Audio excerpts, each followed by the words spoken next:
काशी कला कस्तूरी के फेसबुक मंच पर मैं अपने सभी दर्शकों का, सभी श्रोताओं को आदाब पेश करती हूँ, उनको नमस्कार। आज का हमारा ये खास कार्यक्रम है, खास परिचर्चा है, स्वास्थ्य और हम भी। ऐसी एक परिचर्चा जिस पर कम लोगों की तवज्जो जाती है। वो परिचर्चा आधारित है हमारे मवेशियों पर, उनसे प्राप्त दूध पर, और फिर उसका क्या असर हमारे बॉडी पर पड़ रहा है, हमारे शरीर पर पड़ रहा है, उस पर आधारित हमारी ये खास परिचर्चा है। डॉक्टर साहब, आप पिंक सिटी, गुलाबी शहर जयपुर से आज हमारे साथ लाइव है डॉक्टर गीतेश मिश्रा जी। डॉक्टर साहब, आपका काशी कला कस्तूरी के इस फेसबुक मंच पर स्वागत है, अभिनंदन है, खैर मकदम। धन्यवाद मैम। सर्वप्रथम मैं सभी दर्शकों और श्रोताओं का आभार व्यक्त करता हूं जो इस मंच के माध्यम से हमें सुनने यहाँ उपस्थित हुए हैं। मैं doctor Geetesh Mishra, assistant professor, Jaipur निवासी। मैं डॉक्टर शबनम जी और काशी कला कस्तूरी संस्थान का आभार व्यक्त करता हूं जो ऐसे विषयों को जिस पे आज लोगों में अवेयरनेस की ज़रूरत है, ऐसे विषयों को अपनी परिचर्चा का विषय बनाकर एक मंच प्रदान कर रहे हैं, जिससे जो आमजन है वो इन विषयों के बारे में अवेयर हों, उनको इस बारे में जानकारी मिले। और उन्होंने इस खास परिचर्चा के लिए मुझे आमंत्रित किया, तो इसके लिए मैं उनका आभार व्यक्त करता हूँ। धन्यवाद मैम। बहुत बहुत शुक्रिया डॉक्टर गीतेश मिश्रा जी।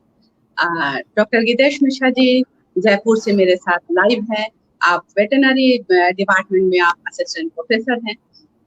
डॉक्टर साहब, आज हमारी ये वाकई में खास परिचर्चा है, जिस पर अभी आपने कहा कि बहुत कम लोग इस बिंदु की तरफ सोचते हैं। आज जैसा कि कहा जाता है कि दूध को संपूर्ण आहार कहा जाता है, इसमें सभी तरह के पौष्टिक तत्व मौजूद होते हैं, लेकिन क्या वजह है हमारी कुछ गलतियों की वजह से, ग्वालों की लापरवाही की वजह से वो दूध हमारे लिए हार्मफुल हो जाता है, हमारे स्वास्थ्य के लिए हानिकारक हो जाता है। तो किस तरह से ऐसी पौष्टिक चीजें हमारे लिए हानिकारक होती हैं, डॉक्टर साहब, इस पर मैं आपसे जानना चाहूँगी। जी मैम, जैसा कि मैम आपने बोला कि दूध एक बहुत ही पौष्टिक आहार है, और अगर मैं एक छोटे शब्दों में कहूँ कि दूध हमारा जो फूड टेबल है, जो हमारी एक प्लेट होती है, उसका एक बहुत अभिन्न अंग है। क्योंकि जो दूध है उसमें विभिन्न प्रकार के पोषक तत्व हमारे शरीर की आवश्यकता है उसके अनुसार उपलब्ध होते हैं। अगर मैं विभिन्न प्रकार के पोषक तत्वों की बात करूं तो जैसे कि हम सभी जानते हैं, जैसे जो हमारे इंडिया में मैक्सिमम जो दूध कंज्यूम होता है, जो हम दूध का सेवन करते हैं, वो गाय और भैंस का दूध होता है। तो अगर मैं एक संपूर्ण आहार के रूप में इसे बोलूं तो जैसे कि दूध में प्रोटीन होता है, फैट होता है, लैक्टोज होता है, ये हम सब जानते हैं कि विटामिन्स पाए जाते हैं, और बहुत सारे ऐसे खनिज लवण जिसे मिनरल्स बोलते हैं, जो कि उसमें किसी ना किसी मात्रा में या फिर ट्रेसेस में या स्मॉल अमाउंट में मिल्क में पाए जाते हैं। जैसे कि अगर मैं विटामिन्स की बात करूं तो ए होता है, विटामिन डी होता है, कैल्शियम मिलता है मिनरल्स में, फास्फोरस होता है, और बहुत ही ट्रेसेस अमाउंट में आयरन होता है, कॉपर भी होता है। तो ये सब मिनरल्स जो हमारी बॉडी के लिए आवश्यक होते हैं वो सभी मिल्क में पाए जाते हैं। ठीक है, तो अब जैसे कि हम मेनली काऊ मिल्क और बफेलो मिल्क यूज करते हैं। तो हालांकि काऊ मिल्क और बफेलो मिल्क में जो एक मेन डिफरेंस होता है वो यही होता है कि बफेलो मिल्क में जो भैंस का दूध होता है उसमें वसा जो प्रतिशत होता है, जो फैट परसेंटेज होता है, वो काऊ मिल्क से ज़्यादा पाया जाता है। और दूसरी बात ये है कि जो काऊ मिल्क की डाइजेस्टिबिलिटी होती है, जो हम उसकी डाइजेस्टिबिलिटी होती है हमारी बॉडी में, वो ज़्यादा होती है। इस वजह से बहुत जगह आपने सुना होगा कि काऊ मिल्क को ज़्यादा प्रेफर किया जाता है, क्योंकि वो इजीली डाइजेस्टिबल होता है। और जो एक सबसे इम्पोर्टेंट कंपोनेंट होता है काऊ मिल्क का, जिसे कहते हैं लैक्टोज। लैक्टोज के बारे में मैं अगर छोटी सी बात कहूँ तो लैक्टोज एक्चुअली दो कंपोनेंट से मिलकर बना होता है, ग्लूकोज और गैलेक्टोज। जो गैलेक्टोज होता है वो हमारे ब्रेन डेवलपमेंट के लिए, जिसे जो हमारी ग्रोइंग स्टेज अप टू 14 या 15 ईयर्स तक होती है, तो उसके लिए आवश्यक होता है।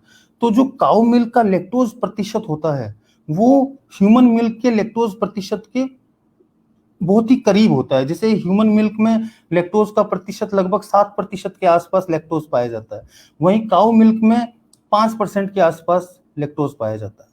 तो इसलिए काऊ मिल्क को ज़्यादा रिकमेंड किया जाता है और इजीली डाइजेस्टिबल भी होता है, तो इसलिए उसको ज़्यादा रिकमेंड किया जाता है। अब मैम ने जो हमारा मुख्य विषय, जो मैम ने अभी प्रश्न किया कि ऐसी क्या चीज़ें होती हैं जिसके लिए हमें मतलब सजग रहना चाहिए, तो मैं थोड़ा सा इसको दो भागों में डिवाइड करना चाहूँगा। तो दो छोटी चीज़ें हैं। जैसे पहला पॉइंट होता है एडल्ट्रेशन, दूसरा पॉइंट होता है डिसीज। तो अगर मैं, हालांकि दोनों लास्ट में ह्यूमन हेल्थ पे इफेक्ट डालते हैं, बट अगर मैं अडल्ट्रेशन की बात करूं तो जैसे कि हमने देखा है कि मिल्क में मुख्यतः वाटर मिलाया जाता है, स्टार्च मिलाते हैं लोग, सिंथेटिक मिल्क बना देते हैं जो मिल्क होता ही नहीं है, उसमें सोडा मिला दिया, डिटर्जेंट मिला दिया, डिटर्जेंट मिला देते हैं। डॉक्टर साहब आप थोड़ा लेफ्ट को हो जाइए, क्योंकि ज्यादा राइट हो गए हैं तो दिक्कत हो रही है। थोड़ा सा आप लेफ्ट हैंड हो जाइए, थोड़ा सा लेफ्ट। ओके मैम, जी जी, ठीक है ठीक है जी। तो हम अडल्ट्रेशन की बात कर रहे थे। तो जैसे कि जैसे डिफरेंट टाइप के एडल्ट्रेंट, हम भी बहुत सारे एडल्ट्रेंट जानते हैं, कॉमन एडल्ट्रेंट होते हैं, जैसे वाटर और ये डिटर्जेंट मिला दिया, सिंथेटिक मिल्क बना दिया कि भाई जो सोडा डिटर्जेंट इनको मिला के जो दूध होता ही नहीं है, उसके बाद डिटर्जेंट मिला देते हैं। तो ये एक कॉमन एडल्ट्रेंट है। तो मैं आपको थोड़ा सा, मैं इसमें एक छोटी छोटी कुछ चीज़ें बताना चाहूँगा कि जैसे कुछ चीज़ें हैं जिनको हम घर पे भी करके कुछ अंदाज़ा या कुछ आइडिया ले सकते हैं कि ये दूध एडल्ट्रेटेड है या ये सब चीज़ें मिली हैं या नहीं मिली है। एक्चुअली क्या होता है ना कि हालांकि वाटर वाटर होता है, वो नुकसान क्या करेगा, लेकिन वो क्या करता है कि जो हमारा मिल्क के न्यूट्रिएंट है उसको डाइल्यूट कर देता है। जैसा कि हम जानते हैं कि वाटर किस काम आता है, डाइल्यूशन के काम आता है। तो जो हमें 100 ml में न्यूट्रिएंट मिलना चाहिए था वो हमें नहीं मिलेगा। जैसे हम एक गिलास दूध पीते हैं तो एक जो प्योर दूध है और एक वाटर मिक्स दूध है, तो जो एक न्यूट्रिएंट प्योर मिल्क से मिलता वो उस मिल्क से नहीं मिल पाएगा, क्योंकि वो उसको डाइल्यूट कर देता है। तो कुछ एक चीजें हैं जो मैं आपके साथ शेयर करूंगा कि जैसे कि अब वाटर मिक्स्ड अगर मिल्क हमको पहचानना है तो हम क्या कर सकते हैं कि भाई अब कोई बाहर नहीं जा सकता, हर वक्त लैब में या प्रयोगशालाओं की तरफ नहीं जा सकते, तो हम जैसे कि जो थोड़ी स्लोप सरफेस होती है उस पर अगर हम वाटर मिक्स्ड मिल्क को रखेंगे तो वो रन करेगा तेजी से, वो स्लोप पे जाएगा, क्योंकि वाटर की जो प्रॉपर्टी है रन करने की तो वो उसको करेगा, जबकि प्योर मिल्क बहुत धीरे धीरे स्लाइड होता है। दूसरा, अगर सिंथेटिक मिल्क है तो सिंथेटिक मिल्क है तो अगर हम उसको स्लोप सरफेस पे रखेंगे तो एक्चुअली जब दूध फ्लो करता है तो वो पीछे कोई निशान या चिन्ह नहीं छोड़ता। वही सिंथेटिक मिल्क है वो सरफेस से चिपक के चलता है तो वो पीछे निशान या कुछ छोड़ता है। तीसरा पॉइंट है स्टार्च। अब जैसे हमारे मिल्क में स्टार्च का एडिशन है या नहीं, इसको अगर हमें पहचानना है तो हम क्या कर सकते हैं, तो उसके लिए क्या कर सकते हैं, हम सभी के घर में टिंचर आयोडीन होता है जो हम वुंड ड्रेसिंग औरों में यूज करते हैं। जैसे अगर थोड़ा सा दूध हमने ले लिया, उसमें अगर वन ड्रॉप टिंचर आयोडीन डाला, तो अगर वो उसका कलर नीला हो गया तो उसमें स्टार्च प्रेजेंट है। उसके बाद अगर जैसे डिटर्जेंट मिला है, तो हम जैसे अपनी जो 4 फिंगर है, फिंगर और जैसे थोड़ा सा दूध की क्वांटिटी हमारी 2 फिंगर्स के बीच में लेके उसको अगर हम रब करेंगे, उसको मसलेंगे, तो वो चिपचिपा इफेक्ट दिखाएगा, जबकि मिल्क ऐसा नहीं करता। अगर उसमें डिटर्जेंट मिला है तो वो थोड़ा चिपचिपा सा इफेक्ट दिखाएगा।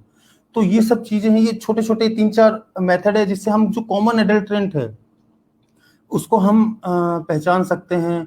उसके अलावा भी अभी जैसे जो हमारे प्रीमियम इंस्टीट्यूट्स हैं जो डेयरी से रिलेटेड हैं, जैसे एनडीआरआई है, national dairy research institute Karnal Haryana, और जो एनडीडीबी है, नेशनल डेयरी डेवलपमेंट बोर्ड आनंद गुजरात, तो इन्होंने कुछ किट्स डेवलप की हैं जिसके थ्रू जैसे आज की डेट में माल्टोडेक्सट्रिन करके एक एडल्ट्रेंट चल रहा है जो काफी यूज कर रहे हैं, तो उसके लिए एनडीआरआई ने एक स्ट्रिप पेपर तैयार किया है जिसके थ्रू आप उसको आइडेंटिफाई कर सकते हो कि उसमें ये मिलावट है या नहीं है। एनडीडीबी ने भी कुछ किट्स उपलब्ध करवाई हैं जिनकी जानकारी आपको आसानी से उनकी वेबसाइट या उस पर मिल सकती है। और अगर आपको और भी अच्छी तरह से उस दूध की गुणवत्ता की जांच करवानी है तो आप अपनी जो स्टेट प्रयोगशालाएं होती हैं, जिसे मिल्क बोर्ड्स होते हैं, तो वहां पे भी जाके आप करवा सकते हैं। तो इस प्रकार आप अपने दूध की जानकारी आसानी से ले सकते हैं। दूसरा पॉइंट जो मैम ने अभी बोला, स्वास्थ्य। तो एक्चुअली जैसे कि हम जानते हैं कि हम सब एक फूड चेन से जुड़े हैं, एक इकोसिस्टम है। जैसे कि सॉयल है, उसमें हम क्रॉप ग्रो करते हैं, वो क्रॉप एनिमल ईट करते हैं, उससे मिल्क मिलता है, वो हम कंज्यूम करते हैं, फिर हम क्रॉप ग्रो करते हैं। तो एक सर्किल है जो कि कंटिन्यूअसली चलता है। तो इसी से हमें उस चीज की महत्ता की जानकारी मिल जाती है कि वो कितना इंटीग्रल पार्ट है हमारे फूड सिस्टम का, हमारी फूड चेन का। तो अब जैसे कि अगर मैं स्वास्थ्य से संबंधित बात करूं तो कुछ छोटी छोटी चीजें हैं, ज्यादा टेक्निकल डिटेल में जाने की बजाय छोटी छोटी चीजें जिनको ध्यान में रख के हम काफी हद तक हमारे स्वास्थ्य की सुरक्षा या जो हम दूध कंज्यूम कर रहे हैं उसको हमारे लिए और हेल्दी बना सकते हैं। जैसे कि अब अगर मैं कृषि किसानों से स्टार्ट करूं जो गोवंश का पालन करते हैं, जो हमारे लिए दूध निकालते हैं और हमारे डोर स्टेप तक दूध को पहुंचाते हैं, तो अगर वो चूंकि वो सबसे बेस स्ट्रक्चर है, वहीं से चीजें स्टार्ट होती हैं। तो अगर मैं सबसे पहले जैसे वहाँ उनकी बात करूं, क्रॉप्स की बात करूं, तो जैसे कि हम बहुत ज्यादा सिंथेटिक फर्टिलाइजर्स और यूज करते हैं, केमिकल फर्टिलाइजर्स यूज करते हैं जो ऑटोमेटिकली क्रॉप्स में आते हैं, क्रॉप से वो गाय कंज्यूम करती है, वो पेस्टिसाइड्स मिल्क में आते हैं। ये सब चीजें नॉन बायोडिग्रेडेबल है, तो ये सब चीजें मिल्क में आती हैं, ये सब फूड चेन में रहती है और बायोमैग्निफिकेशन करती है, जिसे कहते हैं कि भाई वो चीज स्थिर है, फूड चेन में कंटिन्यूअस बनी हुई है। तो इस बेसिक लेवल पे, हालांकि कृषि इसका वो नहीं है, लेकिन उसमें हम ऑर्गेनिक फर्टिलाइजर्स यूज कर सकते हैं ताकि कम से कम केमिकल फसलों में आए और उससे फूड चेन में हमारे आए। अब दूसरा सबसे इंपॉर्टेंट चीज, जो गोपालक है, जो गोवंश को पालते हैं और हमारे लिए दूध निकाल के हमारे डोर स्टेप तक लेके आते हैं, तो कुछ चीजें हैं, छोटी छोटी चीजें जिनको ध्यान में रख के वो वहां से ही जो बैक्टीरियल लोड जिसे कहते हैं दूध में, उसको कम कर सकते हैं। जैसे कि जहाँ पे हम वो गो को पाल रहे हैं, गाय को पाल रहे हैं, या जहाँ पे उनकी मिल्किंग कर रहे हैं, वो एरिया को अगर वो पक्का फ्लोर है तो उसको अच्छे से क्लीन करके एक अच्छे डिटर्जेंट से वॉश करके उसको ड्राई करना भी उतना इंपॉर्टेंट है, क्योंकि अगर वो गीला रह गया तो वहां पे मॉइस्चर क्रिएट होगा, उससे भी कुछ सारे गाय को अनकंफर्टेबल लगेगा, थोड़ा वेलफेयर भी इसमें आ जाता है अनकंफर्टेबल, तो उसको अच्छे से ड्राई होना चाहिए। उसके बाद जो गाय है, गाय का जैसे जो अडर है जहां से मिल्क निकलता है, वो उसके हाइंड क्वार्टर में होता है, पिछले पे, तो उसको उस जगह को अच्छे से साफ करना चाहिए, उसके पैरों को अच्छे से साफ कर देना चाहिए। मिल्क निकालने से पहले जो अडर है उसको KMNO4 या किसी एंटीसेप्टिक से अच्छे से क्लीन करना चाहिए, क्लीन करने के बाद उसको ड्राई रखना चाहिए, उसके बाद ही मिल्क निकालना चाहिए। ठीक है। उसके बाद एक चीज और है कि मिल्क निकालने के तुरंत बाद ही गोपालकों के लिए है कि तुरंत गाय को बैठने नहीं देना चाहिए, क्योंकि क्या होता है कि जब मिल्क निकल जाता है तो गाय के जो थनों के स्फिंक्टर होते हैं जहां से मिल्क निकलता है वो थोड़ी देर के लिए ओपन रहते हैं, तो अगर वो तुरंत बैठ गया तो अगर नीचे कोई जीवाणु या कुछ है तो वो एंटर कर जाते हैं उसकी बॉडी में, जिससे उनको मेस्टाइटिस या जो अडर है उसका इन्फ्लामेशन हो जाता है, अगर मैं सीधे शब्दों में कहूँ तो उससे भी फिर मिल्क प्रोडक्शन कम हो जाएगा या मिल्क कंजम्पशन के लिए योग्य नहीं रहता। दूसरा, जैसे जो टेल है गाय की, उसको वन साइड बांध के रखना चाहिए, क्योंकि गाय जब टेल हिलाएगी तो वो कुछ ना कुछ डस्ट पार्टिकल्स या वो सब मिल्क में आ जाते हैं।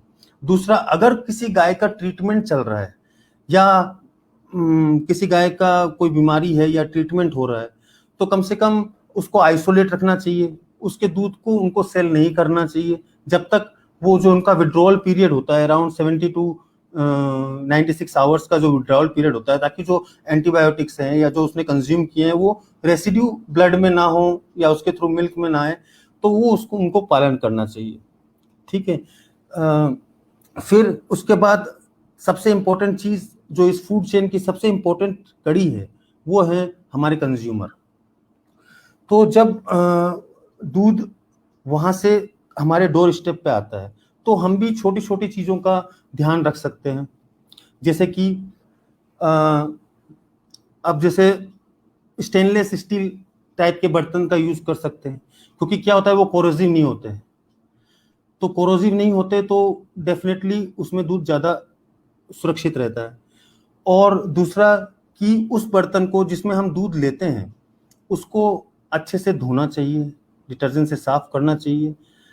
उसमें उसको ल्यूकवार्म वाटर, जो थोड़ा सा गुनगुना पानी होता है, उससे आप अच्छे से साफ कर सकते हो, उसको अच्छे से क्लीन कर सकते हो, उसको ड्राई कर देना चाहिए, ताकि जो पिछले दिन आपने मिल्क लिया उसके अंदर या आपने, तो उसका कोई रेसिड्यू नहीं रहना चाहिए, नहीं तो वो भी एक कारण बनता है बैक्टीरियल ग्रोथ का।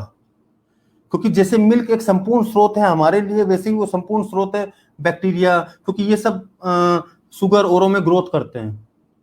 ठीक है, तो उसको अच्छे से क्लीन कर देना चाहिए। उसके बाद हमें छलनी से छान के तुरंत उसी वक्त दूध लेना चाहिए या बाद में उसको छलनी से छान लेना चाहिए। उसके बाद सबसे इंपॉर्टेंट स्टेप आता है कि बॉइलिंग। जैसे कि हमारे दैनिक दिनचर्या में हम बॉयल करते हैं मिल्क को, तो उसको बॉयल करना चाहिए लगभग 2 से 3 मिनट तक। ठीक है, तो उसके जो बैक्टीरियाज हैं तो वो सारे नष्ट हो जाते हैं। अब थोड़ा सा मैं अगर टेक्निकल बात करूं तो जैसे कि हमारे एक पास्चुराइजेशन आपने पढ़ा होगा, पास्चुराइज्ड मिल्क, तो ये मैं इसलिए बता रहा हूं कि कैसे बॉइलिंग से बैक्टीरिया नष्ट हो जाते हैं, उस चीज को थोड़ा सा मैं एक्सप्लेन कर रहा हूं। तो कि उसमें जो हमारे टाइम और टेम्परेचर का जो रिलेशनशिप बताया गया है कि भाई अगर आप 72 डिग्री सेल्सियस पे उसको गर्म कर रहे हैं तो 15 सेकेंड्स तक करना चाहिए। अगर आप 63.5 डिग्री सेंटीग्रेड पे कर रहे हैं तो आपको 30 मिनट्स तक करना चाहिए। तो आपके जितने भी उसमें बैक्टीरिया या वो होंगे वो डिस्ट्रॉय हो जाते हैं। और घर में जब हम बॉयल करते हैं तो टेम्परेचर इससे भी ज्यादा होता है। ठीक है, तो उससे वो मैक्सिमम बैक्टीरिया और नष्ट हो जाते हैं। फिर उसको उबाल के दूध को ढक के रखना चाहिए। और फिर जैसे ही वो नॉर्मल टेम्परेचर तक आ जाए, या अपन, अब टेम्परेचर तो अपन घर पे नाप नहीं सकते, तो जैसे रूम टेम्परेचर पे अगर आ जाए, जिसे कहते हैं, क्योंकि रूम टेम्परेचर तो हमको पता होता है एनवायरमेंट टेम्परेचर, तो हमें उसको फ्रिज में रख देना चाहिए। अब एक इम्पॉर्टेंट चीज ये है कि फ्रिज में भी हमें दूध ढक के ही रखना चाहिए। इसके पीछे रीजन ये है कि क्या होता है कि हमारा फ्रिज ओनली दूध के लिए नहीं होता, हमारे फ्रिज में सब्जियां भी होती हैं, दूसरी चीजें भी होती हैं, तो जिनका जो स्मेल या ऑर्डर होता है वो दूध कैप्चर करता है, तो वो स्मेल ऑर्डर हमारे दूध में आ जाता है। तो इसलिए ढक के रखने से ज्यादा फायदा होता है। और कुछ बैक्टीरिया होते हैं जो साइकोट्रोपिक होते हैं, साइकोट्रोपिक मींस जो लो टेम्परेचर पे ग्रो करते हैं, तो वो बैक्टीरिया के आने के चांसेस भी रहते हैं। तो डॉक्टर साहब, एक मैं इंटरप्ट करना चाहूंगी आपको कि जैसा कि आपने भी बताया कि वहां पे कभी कभी कुछ बैक्टीरिया जो है लो टेम्परेचर पे भी ग्रो करते हैं, तो इस तरह के दूध। और एक अहम चीज ये कि जो हमारे जो घर के जो कूड़े कचरे हैं जो निस्तारित किया जाता है, जो बाहर फेंके जाते हैं, वो वही हमारे ही मवेशी जिनके दूध हम पीते हैं वो खाते हैं। उस तरह के। और उन्हीं में कुछ सब्जियों के छिलके और ये सब चीजें ढूंढने के चक्कर में वो कुछ गंदगियों को भी खा लेते हैं, प्लास्टिक भी खा लेते हैं, बहुत सी चीजें जो हमारे घर की बहुत सी चीजें जाती हैं बाहर। उससे उसको खाने के बाद उससे होने वाले नुकसान की तरफ, क्योंकि वही दूध हमारे घर आ रहा है, ऐसे दूध को पीकर हमारे बॉडी में क्या परिवर्तन आता है, क्या दिक्कतें पैदा होती है, कौन किस बीमारी की ये सब वजह बनती है। और तो आपने कहा कि कम टेम्परेचर पर जो ग्रो करते हैं, या ग्वाले ने जिस तरह से दूध दूहा और उसमें कुछ उसकी लापरवाही की वजह से जो भी चीजें उसमें बैक्टीरिया और जो भी चीजें उसके अंदर आई हैं, उससे क्या बीमारी हो सकती है, किन किन बीमारियों की आशंका होती है? देखिए मैम, जैसे कि अगर मैं नॉर्मल बात करूं, जैसे जो बीमारियां, ठीक है, हम जो ये वेस्ट की बात कर रहे हैं ये हम सेकंड पॉइंट पे डिस्कस करते हैं। पहले मैं बीमारियों के बारे में बताता हूं। जैसे कि अगर मैं बात करूं कि कुछ बीमारियां जो काऊ से मिल्क में आती है, जैसे कि अभी मैंने आपको बताया कि जो ट्रीटमेंट चल रहा है जिस काऊ का, उसको थोड़ा सा विड्रॉल पीरियड पे रखना चाहिए। तो जैसे कि ब्रुसेलोसिस हो गया, बोवाइन ट्यूबरकुलोसिस हो गया, डिफ्थीरिया हो गई, टाइफाइड हो गया, पैराटाइफाइड हो गया, तो ये सब डिसीजेस काऊ से मिल्क में आती हैं। कुछ डिसीजेस ह्यूमन टू जो मिल्कर है उसके थ्रू भी जाती है, जैसे स्टेप्टोकोकस बैक्टीरिया होते हैं, सोर थ्रोट होता है, डिफ्थीरिया के होते हैं, टाइफाइड्स के होते हैं। तो ये सब जो बीमारियां होती हैं, ये मैन टू मिल्क या man to cow, cow to milk, या फिर गाय से सीधा दूध में, ये सब बीमारियां इस प्रकार आती हैं। और जब उसके लिए सबसे अच्छा उपाय यही है कि हमको रॉ मिल्क कंज्यूम नहीं करना चाहिए, जो ये हैबिट है उसको दूर करना चाहिए। हमको सबसे इंपॉर्टेंट चीज, उसको अच्छे से बॉयल करो, ये सब बैक्टीरिया नष्ट हो जाते हैं। मैं आपको एक थोड़ा सा टेक्निकल बात बताऊंगा कि जैसे कि एक इंडिकेटर ऑर्गेनिज्म होते हैं, तो उन्हीं के हिसाब से पास्चुराइजेशन टेम्परेचर डिसाइड किया गया। कि जैसे पहले माइकोबैक्टीरियम बैक्टीरिया थे, ये ट्यूबरकुलोसिस और ये सब कॉज करते हैं, और आजकल उसका इंडिकेटर ऑर्गेनिज्म है कॉक्सेलिया। अगर आपने दूध को इतना उबाला और ये ऑर्गेनिज्म उस दूध में नहीं है, तो इसका मतलब ये है कि आपका दूध पूर्णतया सुरक्षित है। ठीक है, तो ये इंडिकेटर बैक्टीरिया, हालांकि जिस टेम्परेचर पे हम अपने घरों में उबालते हैं उसमें कोई बैक्टीरिया बचेगा ही नहीं, ठीक है ना, क्योंकि वो 100 डिग्री सेंटीग्रेड के आसपास होता ही है। ठीक है, हम क्योंकि अच्छे से बॉयल करते हैं उस चीज को। तो दूसरा, अब जो वेस्ट की बात कर रहे हैं, देखिए दो तीन चीजें इसमें मैं आपको बताना चाहूंगा। आपने बहुत ही अच्छा और ज्वलंत प्रश्न पूछा है, तो इसमें मैं दो तीन चीजें बताना चाहूंगा। कि सबसे पहले कि जो हम वेस्ट दे रहे हैं, ठीक है, kitchen waste is not bad, वो खराब नहीं है, लेकिन क्योंकि वो वही चीजें जो हमने खाया और जो बच गया। लेकिन अब उसमें दो तीन चीजें जो सावधानियां हमें बरतनी चाहिए हमारे पशुओं के लिए, ताकि उनको कोई नुकसान ना हो। कि जैसे कि आपने किचन वेस्ट, कई लोग होते हैं पॉलिथीन में पैक किया बाहर फेंक दिया, तो यहाँ पे अगर हम थोड़ा सा एफर्ट डालें तो हमारे पशुओं का स्वास्थ्य भी अच्छा रह सकता है। जैसे कि अगर उसमें कोई मेटल है, कोई ग्लास रह गया, कांच रह गया, तो उसको उसमें से हटा देना चाहिए, पॉलिथीन में नहीं फेंकना चाहिए। ठीक है, कोशिश करें कि साफ सॉलिड सरफेस पे उसको वो खाने के लिए दें गाय को। ठीक है, अगर हम जैसे सॉइल पे दे दिया तो डेफिनेटली सॉइल से, जैसे कोई अगर डिसीज एनिमल है, वो वहां पे आके बैठा है, फिर वो उठ के जाता है और फिर हम वही खाना डाल देते हैं और हेल्दी एनिमल आके उस खाने को खाता है, तो डेफिनेटली उसमें डिसीज के चांसेस बढ़ जाएंगे, क्योंकि वो कुछ ना कुछ जो माइक्रो ऑर्गेनिज्म या सूक्ष्म जीवी जो इन बीमारियों को फैलाते हैं, वो उसको शेड करके वहां छोड़ के जाता है, तो वो डेफिनेटली उस फूड चेन में आ सकते हैं। और दूसरा, और जो ये मेटेलिक चीजें हैं, ये सब गाय जब कंज्यूम कर लेती है, तो इससे क्या होता है कि ये सब स्टमक जो उसके 4 पार्ट होते हैं वहां जाके कुछ, जैसे उसके लिए पेन क्रिएट करते हैं। एक हमारे में टर्म है टीआरपी बोलते हैं उसको, ट्रोमेटिक रेटिकुलो पेरिकार्डाइटिस। तो वो क्या होता है, रेटिकुलम में मेटेलिक चीज चली जाती है और वो उसके पेन क्रिएट करती है। और अब जैसे पॉलीथीन है, पॉलीथीन एक एक्चुअली बहुत ही ज्वलंत मुद्दा है। कि एक्चुअली पॉलीथीन में क्या होता है, ये बायो अनडिग्रेडेबल है, ये नॉन डिग्रेडेबल प्रोडक्ट होता है, ये मतलब एज इट इज रहता है, ये डिग्रेड नहीं होता है। तो इसमें क्या करना चाहिए, जैसे कि अब ये प्लास्टिक गाय खाएगी, तो गाय खाएगी तो वो उसके र्यूमन में इकट्ठा होते जाते हैं।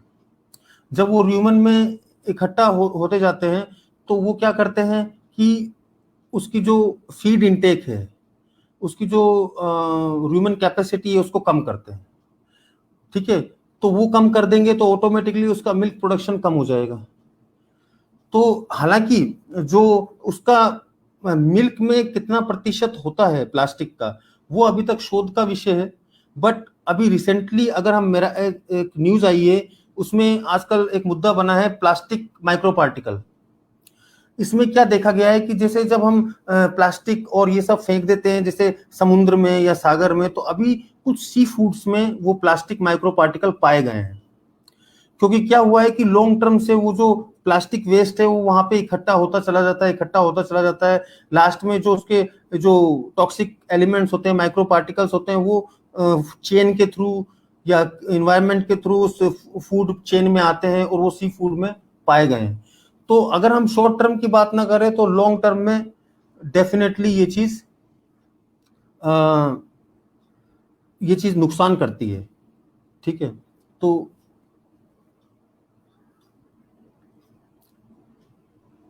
डॉक्टर साहब, एक सवाल अभी आया हुआ है डॉक्टर हिमानी झा हैदराबाद से।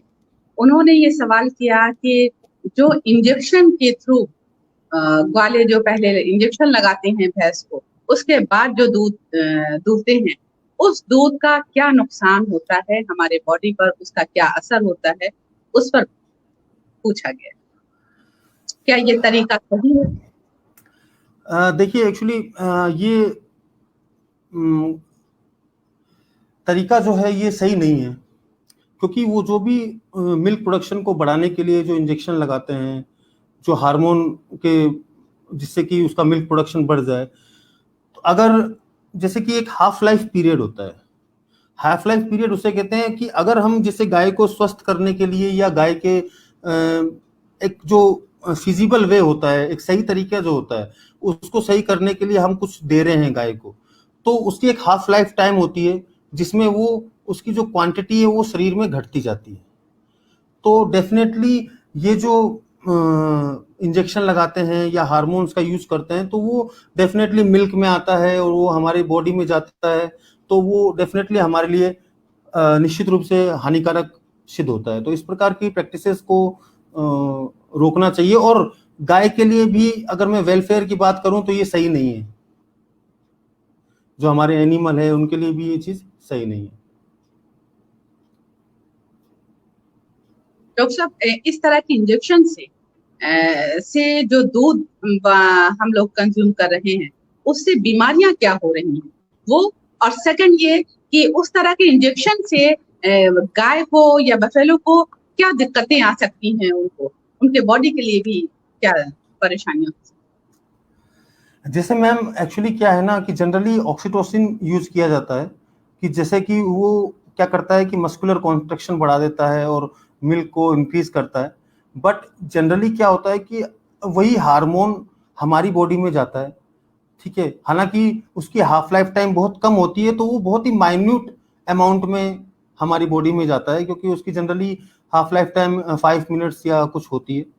तो लेकिन उससे क्या होता है कि भाई कोई भी, एक सीधी सी बात है, कोई भी अनवांटेड चीज या कोई भी जो आपको, आपकी बॉडी को जिसकी आवश्यकता नहीं है, अगर वो जाएगी तो डेफिनेटली वो कहीं ना कहीं हमारे बॉडी में भी हार्मफुल इफेक्ट दिखाएगी। दूसरा कि जो ह्यूमन जो एनिमल्स हैं, एनिमल पे भी देखिए, अगर हम डायरेक्ट बात करें तो नेगेटिव इफेक्ट तो खैर नहीं आया, तभी ये प्रैक्टिसेस चल रही हैं। अगर नेगेटिव इफेक्ट आ जाता तो प्रैक्टिसेस लोग चलाते ही नहीं। लेकिन सबसे बड़ी चीज क्या है कि एक जो नेचुरल वे होता है, एक वेलफेयर की बात करूं, अगर मैं पशुओं के वेलफेयर की बात करूं, तो ये चीज उनके नेचुरल वे से अलग है कि भाई वो चीज ये प्रोड्यूस कर रहा है। अगर वो 4 केजी दूध दे रही है और हम उससे जबरदस्ती 6 केजी दूध चाहते हैं और उसके लिए हम इंजेक्शन यूज कर रहे हैं, तो ये एनिमल के वेलफेयर के हिसाब से भी अच्छा नहीं है। तो इसमें ये चीज है।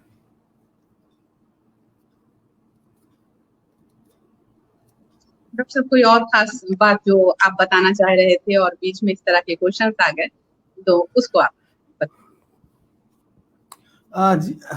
Okay, thank you ma'am. जैसे कि मैं कुछ चीज़ों पे और पॉइंट्स कहना चाहूँगा कि जैसे मिल्क है तो इसका जैसे कि जो क्लीन मिल्क प्रोडक्शन है, जिसे मैं थोड़ा गोपालकों के उसमें जाना चाहूँगा कि क्लीन मिल्क प्रोडक्शन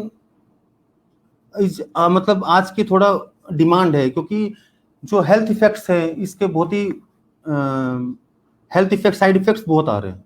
जिससे क्लीन मिल्क प्रोडक्शन, जैसे कि कुछ पॉइंट्स मैंने आपको बताए कि भाई इस पे गोपालकों को विशेषकर ध्यान देना चाहिए। तो इससे जो कंज्यूमर की हेल्थ को थोड़ा वो हेल्थ के जो साइड इफेक्ट्स है उसको बहुत मिनिमाइज कर सकते हैं। जैसे जो शेड है उसको अच्छे से क्लीन करना चाहिए। उसका जो कंटेनर है सबसे इम्पोर्टेंट, जिसमें वो रेगुलर मिल्क को डालते हैं, उसको अच्छे से वॉश करके उसको ड्राई रखना चाहिए, ताकि कहीं भी, क्योंकि जिस प्रकार हमारे उसमें मैंने आपसे कहा कि भाई उसमें कहीं भी मिल्क पार्टिकल या कुछ नहीं होना चाहिए, तो वो मिल्क पार्टिकल उस कंटेनर में भी नहीं होना चाहिए जिसमें वो मिल्क हमको लाने दे मतलब हमारे लिए हमारे डोर स्टेप तक लेके आ रहा है। तो उस चीज का मिल्कर्स को भी ध्यान रखना चाहिए। दूसरा सबसे इंपॉर्टेंट चीज क्या होता है कि अगर गाय बीमार है तो उसको केवल इसलिए कि मिल्क सेल करना है उसके दूध सेल नहीं करना चाहिए। ठीक है, उसको, ये गाय के लिए और जो हमारे कंज्यूमर है उनके लिए, दोनों के लिए अच्छा है। ठीक है, दूध तो निकालना पड़ता है लेकिन वो दूध सेल नहीं करना चाहिए।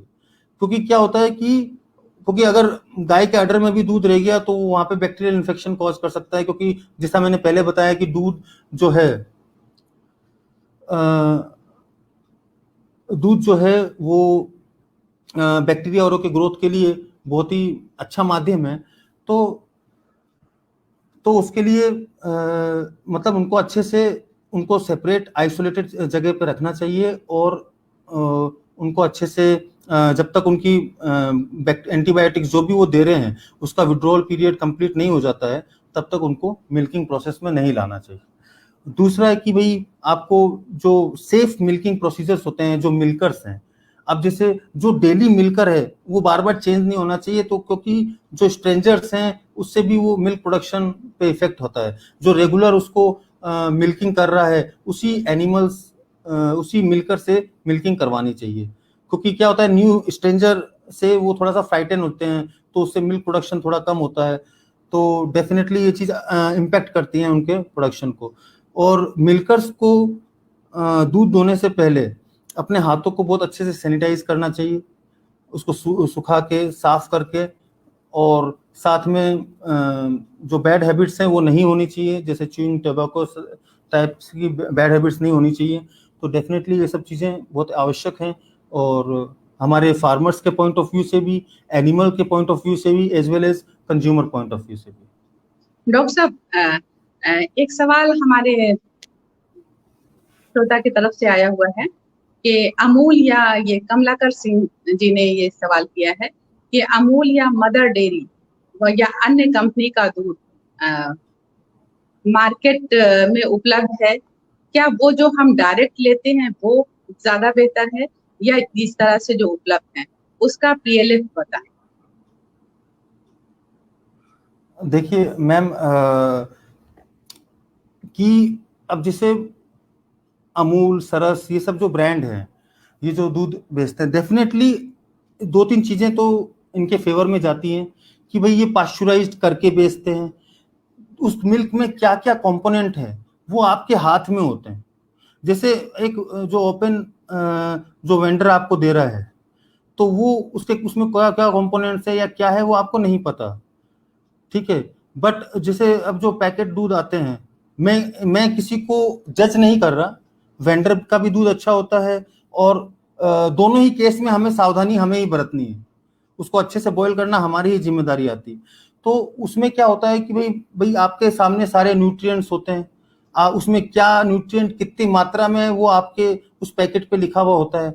वो बाकायदा पूरी तरह से पूरे प्रोसीजर से गुजरा हुआ होता है, उसमें पाश्चराइजेशन भी किया हुआ होता है। और उसके बाद क्या कहते हैं कि आपको अलग अलग पैकेट्स में अवेलेबल है, आपकी जो डिमांड है, जैसे आपको इतना % फैट चाहिए तो जैसे आपको नॉर्मल फैट चाहिए होती है तो 4% के आसपास, 3.5% के आसपास। फिर अगर आपको कम फैट चाहिए तो उसके लिए टोन्ड मिल्क है जिसमें 3% के आसपास फैट होता है। फिर आपको और भी कम फैट चाहिए तो डबल टोन्ड मिल्क होता है, वो 1.5% के आसपास फैट होता है। और स्किम मिल्क में लगभग 0.5% के आसपास फैट होता है। तो वो जो उनके जो न्यूट्रिएंट इंडिकेशंस है वो उसमें लिखे हुए होते हैं, तो डेफिनेटली ये चीज उनके फेवर में जाती है कि वो उसका न्यूट्रिएंट, उसका प्रोसेस वो हमें पता होता है, और वो डेफिनेटली हमारी संस्थाओं से मान्यता लेके ही उसको मार्केट में लाते हैं। तो डेफिनेटली ये सब चीजें थोड़ा उनके पक्ष में है। हालांकि जो फार्मर लाता है नो डाउट वो भी दूध अच्छा ही होता है, बस हमें थोड़ा सा प्रैक्टिसेस और रेगुलर प्रैक्टिसेस पे ध्यान देने की जरूरत होती है कि उसको हम किस प्रकार से बॉयल या हाइजीनिक कंडीशन में रखते हैं। सही आपने कहा कि दोनों तो बेहतर हैं, लेकिन यही है कि जो ग्वाले लेके आते हैं, क्या वो दूध मशीन से दुहे जाते हैं जो अमूल के हैं या इस तरह के डेयरीज के जो आते हैं, और जो ग्वाले तो हाथ इस तरह से, जैसा कि आपने बताया कि हाथ साफ करें, सैनिटाइज करें, थनों को वो धोएं और पोंछें, तो इतनी चीजें ना दूध जो लेने जाते हैं हम लोग इस पर ऑब्जेक्शन लगाते हैं, और ना वो ही इतनी चीजें करके हमको देंगे।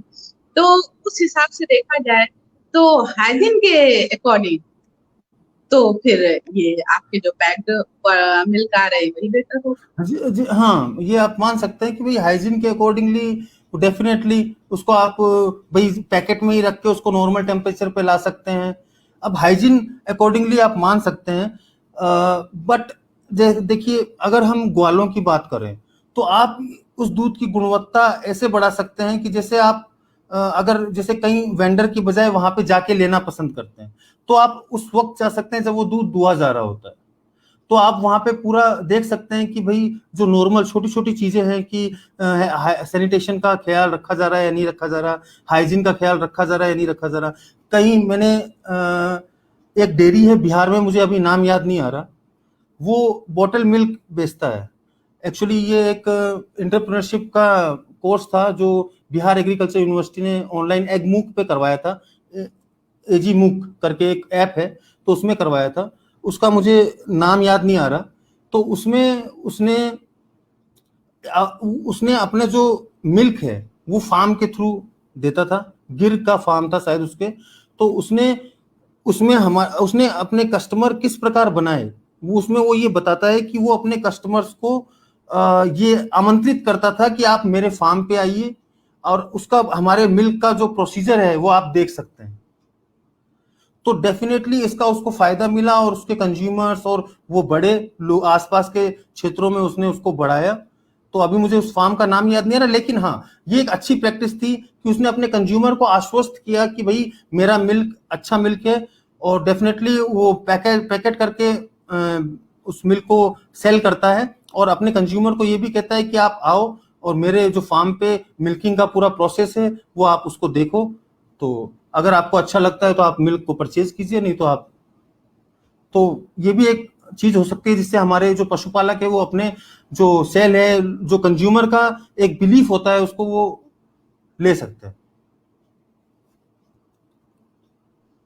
क्योंकि मुझे ये लगता है डॉक्टर साहब कि हमें ग्वालों से भी लेना जरूरी मैं समझती हूँ, क्योंकि हाँ उनकी जी। वही रोटी होती है। और लेकिन यही है कि हमको अवेयर होना पड़ेगा, जो लोग दूध हाँ लेने जा रहे हैं उस मौके पर वो कहें कि आपको ऐसे से देना है वरना हम नहीं आएंगे, तो वो चाहेंगे कि हमारे कस्टमर जाए नहीं और जाए मार्केट की नहीं। तरफ ना भागे। तो हमको अवेयर होना होगा, अगर हमको अपना स्वास्थ्य बेहतर रखना है, सब चीज ठीक ठाक रखनी है, तो ये जरूरी है कि हम अवेयर हों। हम ग्वालों से कहें कि आप हाथ साफ करिए, आप सूखे कपड़े से उसके थन को पोछिए, धोइए, इस तरह की चीजें, वरना बहुत मुश्किल हो जाएगा। पर जैसा कि मैं जानती हूँ कि बहुत सी बीमारियां डॉक्टर साहब ऐसी हैं जो कि डॉक्टर भी नहीं पकड़ पाते हैं। अक्सर लोगों से ये सुनते हुए कहते हुए सुना कि बहुत दिनों से परेशान है, तकलीफ है, डॉक्टर के पास जाते हैं, हर तरह के मैंने इलाज करवाए, हर डॉक्टर के पास गए, बहुत से टेस्ट करवाए, लेकिन सब जगह नॉर्मल आ रहा है। तो ऐसी हाँ बीमारियां जो हमारी कोई टेस्ट उस बीमारी को, उस तकलीफ को देख नहीं पा रहे, बहुत सी ऐसी चीजें हैं। तो ये सब कारण बनते हैं पेस्टिसाइड मैम। से लेकर और जो मिलावट है, हाँ जो हाँ चीजें हैं, ये सब यही सब कारण है। तो इसके लिए जरूरी है कि हम एज अ कस्टमर बहुत ही अवेयर होने की जरूरत है, क्योंकि स्वास्थ्य ही सब कुछ है। धन्यवाद। वरना अगर हम अवेयर नहीं होंगे और फिर या तो हम खुद ग्वालों के जिनकी रोजी रोटी अगर मैं छोड़ दूंगी उनसे लेना, तो वो भी बहुत जी जी मुश्किल हो जाता। तो इससे बेहतर है कि हम उनको ट्रेन करें, हम उनको सही दिशा बताएं और फिर उसके बाद जो है सारी चीजें हमारे भी पक्ष में।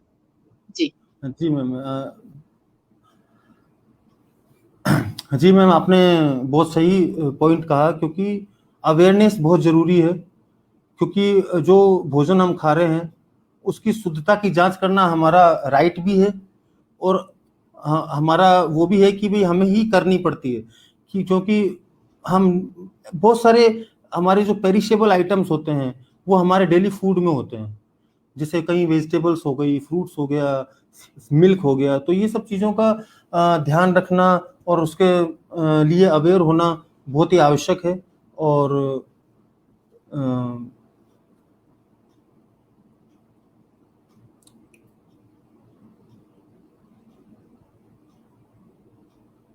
मैम आपकी आवाज़ नहीं आ रही।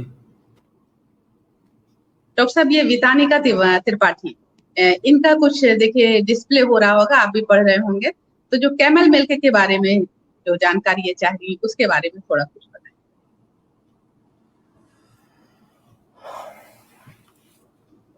कैमल मिल्क कैसा एक्चुअली है, किस तरह? अभी रिसेंटली कैमल मिल्क काफ़ी न्यूज़ में था। कैमल मिल्क एक्चुअली जनरली क्या है कि उसमें अभी रिसेंटली एक रिसर्च हुआ था जिसमें ये पाया गया था कि जो कैमल में एक इंसुलिन फैक्टर होता है, जो टाइप 2 डायबिटीज़ जो पेशेंट होते हैं उसमें काफ़ी यूज़फुल पाया गया। हालांकि कैमल मिल्क का जो प्राइस है वो काफ़ी ज़्यादा होता है, और 5 to 6 केजी के आसपास पर डे कैमल एक दे पाता है, और काफ़ी कॉन्सेंट्रेटेड मिल्क भी होता है वो, ठीक है, उसके जो वाटर अमाउंट है वो काफ़ी कम होता है। तो लेकिन हाँ, जो एक health benefit point of view से है कि भी ये ऐसा पाया गया है कि जो कैमल मिल्क है उसमें एक इंसुलिन फैक्टर होता है। जैसा कि हम सभी जानते हैं कि इंसुलिन जो होता है वो ग्लूकोज के जो अपटेक है जो ब्लड में है उसके एब्जॉर्ब करने के लिए काफ़ी कंट्रोल करने के लिए काफ़ी इम्पोर्टेंट होता है। तो वो उसमें ऐसा पाया गया है, और वो टाइप 2 डायबिटिक पेशेंट्स होते हैं जिसमें सेल्स को ग्लूकोज अपटेक की जो एफिशिएंसी है वो रिड्यूस हो जाती है, तो उनके लिए काफ़ी इवन कहीं जो लिटरेचर है उसमें ये भी लिखा गया है कि जो इंजेक्शन है उससे भी अच्छे रिजल्ट्स कैमल मिल्क दे रहा है। तो ये थोड़ा सा health benefit point of view से उसका मिल्क काफ़ी अच्छा है। जैसे हम कई बार सुनते हैं जैसे बकरी का मिल्क है, जॉन्डिस है, तो उसमें बकरी का मिल्क काफ़ी अच्छा होता है। तो बट जो डेली कंजम्पशन है उसमें हम मिल्क के साथ साथ हमारी जो इकोनॉमी है वो भी आड़े आ जाती है। तो डेफिनेटली ये सब चीज़ें हैं। मैं अपने श्रोताओं से कहना चाहूंगी, जो हमारे दर्शक हम लोगों को देख रहे हैं, जो ये बातें सुन रहे हैं, ये इतनी महत्वपूर्ण जानकारी को मैं आप लोगों से सबसे रिक्वेस्ट करती हूँ कि आप इसको ज्यादा से ज्यादा इस प्रोग्राम को शेयर करें, ताकि ये जानकारी बहुत दूर दूर तक पहुंचे। क्योंकि काशी कला कस्तूरी जो हमारी संस्था है, इसका मकसद यही है कि हम लोगों को अवेयर करें, लोगों तक जानकारियां पहुंचाएं। क्योंकि इस तरह से कहीं हम संगोष्ठी के साथ, कहीं अगर हम सेमिनार करके अगर हम चाहें कि लोगों तक पहुंचे, तो बहुत कम लोगों तक ये रीच हो पाती है। तो इस डिजिटल माध्यम से ज्यादा लोगों तक ये सब बातें पहुंचे, अवेयर हो। क्योंकि स्वास्थ्य है तो सब कुछ है, और अगर स्वास्थ्य नहीं है तो दुनिया की हर नेमत बेकार है। तो इसलिए इसको ज्यादा से ज्यादा आप शेयर करें। कमलाकर सिंह जी एक क्वेश्चन फिर पूछते हैं, एक सवाल, कि बच्चों को किस समय दूध दिया जाए? या ये आपके डिपार्टमेंट से शायद कुछ अगर हटके हो तो कोई बात नहीं नहीं, ठीक है, क्वेश्चन काफ़ी अच्छा है। तो जहाँ तक मुझे नॉलेज है तो डेफिनेटली मैं उस चीज़ को साझा करना चाहूँगा। देखिए, थोड़ा सा इसमें अगर हम टेक्निकल जाएं तो सबसे पहले जैसे मैंने शुरुआत में कहा कि काउ मिल्क इजीली डाइजेस्टेबल होता है, वो ज़्यादा अच्छा होता है। तो जो जनरली सबसे इम्पोर्टेंट चीज़ है कि लगभग 6 मंथ 1 ईयर तक जो माँ का दूध होता है उसका कोई ऑल्टरनेटिव ही नहीं होता, क्योंकि डेफिनेटली जो कॉम्पोजिशन होता है, मिल्क कॉम्पोजिशन होता है, वो हमारे स्टमक या जो बच्चे का स्टमक है उसके हिसाब से वो बना होता है। जैसे जी 7% लैक्टोज, 0.8% के आसपास प्रोटीन होता है, ठीक है, 3 to 4 या 5% फैट होता है, तो वो हमारे उसके हिसाब से बना होता है। तो डेफिनेटली इवन कई जगह तो भाई जो डॉक्टर्स की रिकमेंडेशन होती है कि भाई आप इवन पानी से भी इम्पोर्टेंट दूध है कि भाई आप 1 ईयर तक उसको दूध ही पिलाएं। तो लेकिन उसके बाद हम धीरे धीरे जो स्मॉल क्वांटिटीज में हम उसको काऊ का मिल्क दे सकते हैं कि उसको, क्योंकि डेफिनेटली जैसे ही ग्रोइंग फेज में आएगा तो ये मिल्क, और साथ में भाई शुरुआत के 1 ईयर में क्योंकि उसका इम्यूनिटी डेवलपमेंट हो रहा होता है, उसका इम्यूनिटी चाहिए होती है, ठीक है, तो उसके लिए भी माँ का दूध से जो उसको इम्यूनोग्लोबुलिन्स और इम्यूनिटीज के लिए जो मिलते हैं वो उसके लिए बहुत ही फायदेमंद सिद्ध होते हैं। उसके बाद हाँ, हम धीरे धीरे उसको काऊ मिल्क की तरफ उसको हम टर्न कर सकते हैं। रीजन एक और है कि हमारे जो स्टमक है, जो इंसेंट्स होते हैं, उसमें एक बाइफिडस फैक्टर होता है, जो कि जिसके लिए जो शुगर है और थोड़े जो ओलिगोसैकेराइड्स है वो बहुत ही आवश्यक होते हैं। तो वो ओलिगोसैकेराइड्स या फिर मदर मिल्क में होते हैं, और उसके बाद काऊ मिल्क में जैसा कि मैंने बताया उसका लैक्टोज कंटेंट बहुत ज्यादा हद तक हमारे जो ह्यूमन मिल्क है उसके पास होता है। तो वो हमारे जो रेगुलर ग्रोथ है उसके लिए आवश्यक होता है, ब्रेन डेवलपमेंट के लिए आवश्यक होता है। उसके बाद जैसे कि ये उसके बाद बोन ग्रोथ और उसके डेवलपमेंट के लिए हमें विटामिन डी, कैल्शियम, फास्फोरस, ये सब की आवश्यकता होती है। तो हम उसके बाद आराम से उसको काऊ मिल्क पे टर्न कर सकते हैं as per the medical doctor recommendations.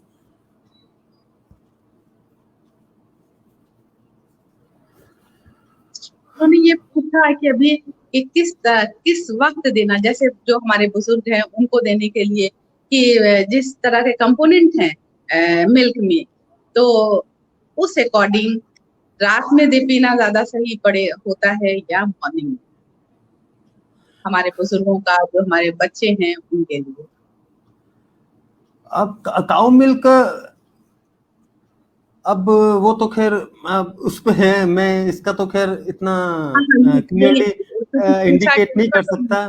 हाँ यस हाँ, क्योंकि देखिए अब मैं अपने पॉइंट ऑफ व्यू से बताऊं तो जैसे अगर हमने सुबह दूध पिया तो वो क्या जैसे ये कंप्लीट फूड है, हमने सुबह पिया तो डेफिनेटली उसको डाइजेशन के लिए पूरा समय मिल जाता है, एक पूरा डे जी का टाइम मिल जाता है उसको डाइजेस्ट करने के लिए, ठीक है। और हम जैसे सोने से, जैसे कई लोग 8-9 बजे सोने से पहले दूध पीते हैं, तो वो भी क्योंकि काउ मिल्क है वो इजीली डाइजेस्टेबल है, तो वो उसको 2 आवर्स में वो डाइजेस्ट हो जाता है डेफिनेटली। और आप तो वो टाइमिंग्स पे डिपेंड करता है कि आप उस हिसाब से ले सकते हैं, क्योंकि जैसा भी वर्क रूटीन होता है मेरे हिसाब से। बाकी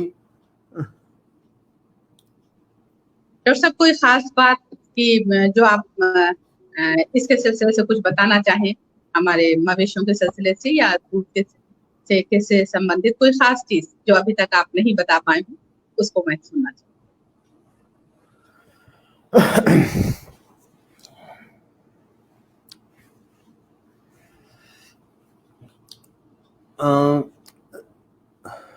जैसे कि हम सभी जानते हैं कि मिल्क जो प्रोडक्शन है वो, ये सब अपार्ट फ्रॉम स्वास्थ्य, और ये एक अच्छा एंटरप्रेन्योरशिप भी है। जैसे कि मैम ने अभी कहा कि भाई गोपालकों से हमें दूध लेना चाहिए, या जो भी हमने बात की, तो डेफिनेटली ये उनके लिए एक अच्छा एंटरप्रेन्योरशिप है। और जैसा कि हम सभी जानते हैं कि हमारे जो इंडिया है वो वर्ल्ड में नंबर 1 है मिल्क प्रोडक्शन में, लगभग 187 के आसपास मिलियन टन हमारा मिल्क प्रोडक्शन है। तो डेफिनेटली ये एक अच्छा व्यवसाय साबित हो रहा है पशुपालकों के लिए। लेकिन क्या हो रहा है कि ड्यू टू रैपिड अर्बनाइजेशन, इस वजह से फार्मर्स भी फसलों के साथ कैश क्रॉप्स उगा रहे हैं, तो कैश क्रॉप्स की वजह से वो एनिमल्स को रेयर नहीं कर रहे हैं। तो डेफिनेटली पहले हम देखेंगे कि हमारे जो पुराने समय हैं, जो हमारा इंडिया के जो ओल्ड ईयर्स है, उसमें आपको गाय दिखेगी, पहले किसान क्या करते थे कि अपनी फसल ग्रो करते थे, फिर गाय से जो मिल्क मिलता था उसको सेल करके जो आमदनी मिलती थी उसको वापस क्रॉप में लगाते थे। लेकिन आजकल क्या हो रहा है कि ड्यू टू ये सब कि गाय सीधा सीधा रूरल एरियाज में ही चली गई है। तो डेफिनेटली हम लोगों को उनके जो एफर्ट्स हैं या जो लोग गोपालन करने हैं उनके एफर्ट्स को हमें अप्रिशिएट करना चाहिए। और डेफिनेटली ठीक है, हमारी हेल्थ सबसे इम्पोर्टेंट है ही, लेकिन साथ में हम थोड़ा सा अगर वो करें कि भाई उनका एंटरप्रेन्योरशिप या उनके जो गो व्यवसाय है उसको हम सपोर्ट कर सकते हैं कि इतना भी स्ट्रिक्ट नहीं हो सकते कि मतलब हम लेना ही नहीं है दूध, तो मतलब उसको हम सपोर्ट कर सकते हैं। जस्ट मैं बस इतना से ही कहना चाहूँगा। डॉक्टर साहब, आपका बहुत बहुत शुक्रिया जो आपने अपना कीमती वक्त दिया, और हमारे नाज़रीन, हमारे श्रोता, जो दर्शक अभी तक हमारे साथ बने हुए थे, सबका मैं शुक्रिया अदा करती हूँ। और सबसे मैं कहूँगी कि इस प्रोग्राम को ज़्यादा से ज़्यादा शेयर एंड लाइक करें, ताकि ज़्यादा से ज़्यादा जानकारी दूर से दूर तक लोगों को पहुँच सके और हम इस मामले में सबसे ज़्यादा अवेयर हो सके, क्योंकि सबसे पहले सुबह उठते ही इसी से काम शुरू होता है। तो इसलिए ज़रूरी है कि हम अवेयर हों अपने स्वास्थ्य के प्रति, अपने बच्चों के प्रति, अपने घर के प्रति। और जब हम स्वस्थ रहेंगे तो हमारा समाज भी स्वस्थ होगा, हमारा देश स्वस्थ होगा, और फिर इस तरह से एक हेल्दी एटमॉस्फेयर होगा, हेल्दी दिमाग होगा। जब हम स्वस्थ रहेंगे तो हेल्दी हेल्दी हमारी सोच भी होगी। तो इसी के साथ मैं आप सबका शुक्रिया अदा करती हूँ, और डॉक्टर साहब आपका भी बहुत बहुत शुक्रिया जो काशी कला कस्तूरी को आपने अपना कीमती वक्त दिया। धन्यवाद डॉक्टर साहब, और धन्यवाद। एक रक्षा का अगले कार्यक्रम तक के लिए सबको मेरा आदाब नमस्कार। डॉक्टर साहब लीव कर जाएंगे।